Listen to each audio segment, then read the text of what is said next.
gars yi nag xam ni bëggoo ñu jël seeni responsabilité Union africaine ki ko jiite di président Burundi dem présenter candidature mag loolu lan nga ciy jàngate xam nga nit il faut ngay ndeysaan mais comme lay wax rek loo doonul taalibeem doo doon sëriñam parce que loolu défaite diplomatique bu grand la pour Sénégal yow ngay président Sénégal nga taxaw lànk Union africaine dem jël candidature Macky Sall dem dépôt loolu gàcce la waaye léegi gàcce googu te ñu koo arrêté léegi boo ko nee di bañ ba Macky Sall gagné nooy def parce que gàcce gu gàtt nag moo gën gàcce gu gudd parce que yow yaa ngi ci nguur gi yëpp bañ nga tout ça ay chef d'état yi ñëw new na présenter Macky Sall par force xam nga moo tax gis nga imam Malik bi mu wax dëgg la nit ki fooy dem da nga yóbbu xam nga daraja du titre force du titre maanaam doole ci nit du titre doole lu yàlla nit di joxe nit la Macky Sall bi mu génnee nguur gi la ëpp doole ci àdduna bi xam nga am na jour maa ngi doon wax naan leen na Bassirou Diomaye Faye nommé Macky Sall ambassadeur itinérant nit ñi di waa Pastef yi di yuuxu parce que ñoom comme jamais ils comprennent rien li taxoon ma wax ko lenn rek la Macky Sall dafa am doole ci àdduna bi ñii néew doole ci àdduna bi yoola moo ko def ñoom ñii xamuñu kenn xamu leen mënuñoo am si ay supporters duñ jàpp ci réew sax mënuñu leen a bàyyilu Macky Sall waaye Y'en a marre bi ñu demee Togo fii ñu jàpp leen et cetera te ñoo fa def Macky Sall dafa téléphoné le même jour lañ leen bàyyi.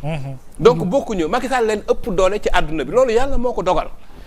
léegi nag waa ji yow bañ nga koo présenter quand même il est candidat mais dañ koy jàpp bala muy gagné parce que bu gagné contre le Sénégal dafa ñaaw maintenant Macky Sall dafa am vrai programme pour Nations Unies. il faut nit ñi xam loolu. Macky Sall dafa am ñeenti yëf yu mu bëgg a def ci lim ma wax ñeenti yëf. bu njëkk bi mooy defaraat administration Nations Unies elle-même administration Nations Unies ci boppam mu defaraat ko pour que Nations Unies gën a mën a liggéey gën a mën a defaraat poste yi defaraat yëf yi organiser waat liggéey bi pour liggéey bi gën a baax loolu mooy premier point bi ma wax. beneen bi ci topp mooy dialogue multilatéral parce que Macky Sall dafa am lu garaaw Macky Sall Poutine nga xam ni mooy premier monde daf ko bëgg xam nga yàlla moo koy def. gis nañu yàlla moo koy def. te da koy wax muy dégg Macky Sall dem na ci Poutine na ko blé bi lañ bëgg nga libéré Poutine te boobu fekk na gars yi def nañ lu ne le même jour la waa ji jël de yàlla ko xam nga feeling. waaw yàlla moo koy jaaral ci diggante ñaari nit. te occidentaux yi xam nañ ni moom bu nekkee secrétaire des Nations Unies dina am ci Poutine loo xam ne ñoom mënuñu ko am nee na ma donc géopolitique nga bu nekkee secrétaire des Nations Unies tout ce qui est guerre moom dina ko régler. lii la wax. ah non clairement daan ne en tout cas guerre bu Poutine di guerre ak nit ci àdduna bi moom dina ko régler. waaw. Macky Sall Xi Jinping daf ko bëgg. c'est comme ça. àdduna noonu la. non daf ko ne sax je te considère comme un ami personnel. waaw daf ni ko yow. affaire état boolewuñu. sama xaritu bopp nga. exactement. mais Chine boo ko tey léegi tey nga àdduna. waaw dëgg la waaw mais naka ngay mën a amee sénégalais bu mel noonu. parce que nag aussi xam nga waa Pastef. nit ki boo amee sa non xam nga boo amee sa cër. da ngay accepter parce que yàlla mooy joxe cër. da ngay nangu cëru keneen. yow bu fekkee ni yow sur la base de rien ndax nga nit ñi ban jox lam réew. loolu sa cër la. mais nga am sénégalais boo xam ne ni pour une fois parce que Nations Unies rotation la gis nga affaire bi bu ñu rëccee dootuñu amati sénégalais Nations Unies moom pour terminer. waaw pour terminer waaw. dama leen di nettali benn affaire ci histoire ci ku jëm ci Kurt Waldheim autrichien la boo xam ne nekkoon na secrétaire général des Nations Unies moom bi mu nekkee xale ci jeunesse hitlérienne la bokkoon maanaam parti Hitler la bokkoon parti nazi xam nga loolu dara gënu koo garaaw ci àdduna mais bi mu demee ba war a nekk secrétaire général des Nations Unies mais gars yi dañoo fàtte loolu yëpp réewam ak ay Allemagne ak yëpp dañoo fàtte yu yëpp. le massacre campagne ko ba mu gagné. samp ko waaw.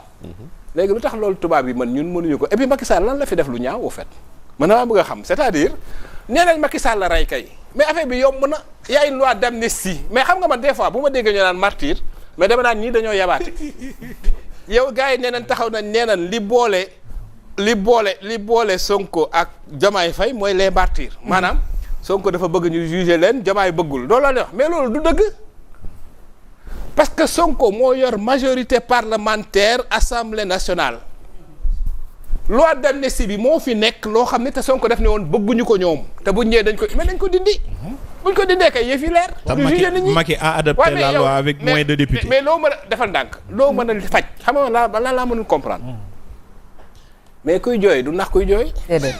loo mën a faj lu tax nga koy tiim di jooy loo mën a faj. merci cher. yow martyrs yi nee nga non defal na nee nga martyrs yi Macky Sall moo leen rey. lu loolu nga wax yow am nga 130 députés assemblée nationale yoo xam ne comme ay bouton c'est-à-dire boo bëggoon tey deme ñu voté ko. waaw mais dindi loi bi lu tax looy interprété. ñu ne yow da nga ne woon boo ñëwee da nga koy dindi nga ñëw ne da ngay looy interprété mais booy interprété mooy yow am na loo ciy ragal. c'est clair. yow loi non xaaral non loolu c'est important c'est un point boo xam il faut Sénégalais yi dégg ko c'est-à-dire que yow loi bi moo tee ñu leeral ñi dee ak ñan moo leen rey du loolu la parce que amnistie bi moo tax ñu arrêté affaire yi yow nee nga da nga am say martyrs yoo xam ni li la booleeg Diomaye en fait loolu la ay waxkatam loolu la ñuy wax leen booleeg Diomaye mooy Ousmane Sonko dafa bëgg ñu juger nit ñi rey martyrs yi alors que Diomaye bëggul mais Ousmane Sonko moom majorité parlementaire bi nekk assemblée nationale bu leen waxoon demee voté leen loi pour dindi amnistie loi d'amnistie bi ñu voté ko demee abrogé ko bu ñu ko abrogé ñu ubbi dossier yi jugé ñëpp mais lu tax defuñu ko. et puis la question qui fait ça gars yi lan la ñuy ragal ba tax bëgguñu ko def ñu ñëw ne dañuy dindi loi bi ñu ñëw ni dañuy interpréter xam nga lan mooy interpréter mooy jox loi benn déggin. maanaam déggin bi ñu ko bëggoon jox mooy ñoom ku bokk ci ñoom deful dara ñi bokk feneen ñoo def dara yow kay bu fekkee defoo dara looy jox loi bi ak déggin yow kay dindi loi bi. ñu juger affaire yi merci beaucoup. c'est clair alors Omar Faye. baal nga souffler c'est important. dama bëgg a wax tuuti ci ñaari rencontre yi. Diomaye le président Diomaye. au Kinfat au Ousmane Sonko ci tool yi. ak Mabouba sa copain. mais est-ce que loolu image bu bees la ca tool yi. waaw même bu ñu wanee image bi le premier ministre Ousmane Sonko nekk foofu am na lu ñuy wane di nga ñëwaat ci économie bi après wala. incha allah am na beneen thème. parce que il faut ma ñëwaat ci Mabouba ak yenn situation yi mais ci biir lañuy wax ni ci Diomaye. Le président Diomaye a fait une communication importante si lël bi nee na dama def lël du xaraf lël dafa am lu ñu lay jàngal moo tax mu ne je suis le gardien des valeurs sama valeur nag moo ma permettre ak loo mënti bëgg na ànd ak dal bañ a indi fitna la fin justifie les moyens moom gisul loolu te dund nañ ko en 2021 avec le régime de Macky Sall te terewul lañ doon dund ci Macky Sall tey gis nañu ça a été une erreur parce que rattrapé na leen ci lu bëri am na si thème boobu war a ñëw muy homosexualité rek déjà boobu rek benn rattrapage la yeneen yi sur les fonds politiques beneen rattrapage la ak yeneen yoo xamante ni démb dañ ko doon dingat te tey dingatuñ ko maintenant lël bi lan la bëgg a wax. nitu valeur la dañ ma yar ma am ay kilifa ma am gëm-gëm ma am fu ma jaar am na waruma ci réew mi bëgguma wax lu ma gëmul. Cheikh Yérim wax nga benn mot sànq mooy trahison c'est parce que lël bi moo tax mënul trahir loolu moo tax dans sa communication il a dit à la coalition Diomaye je ne vous trahirai jamais.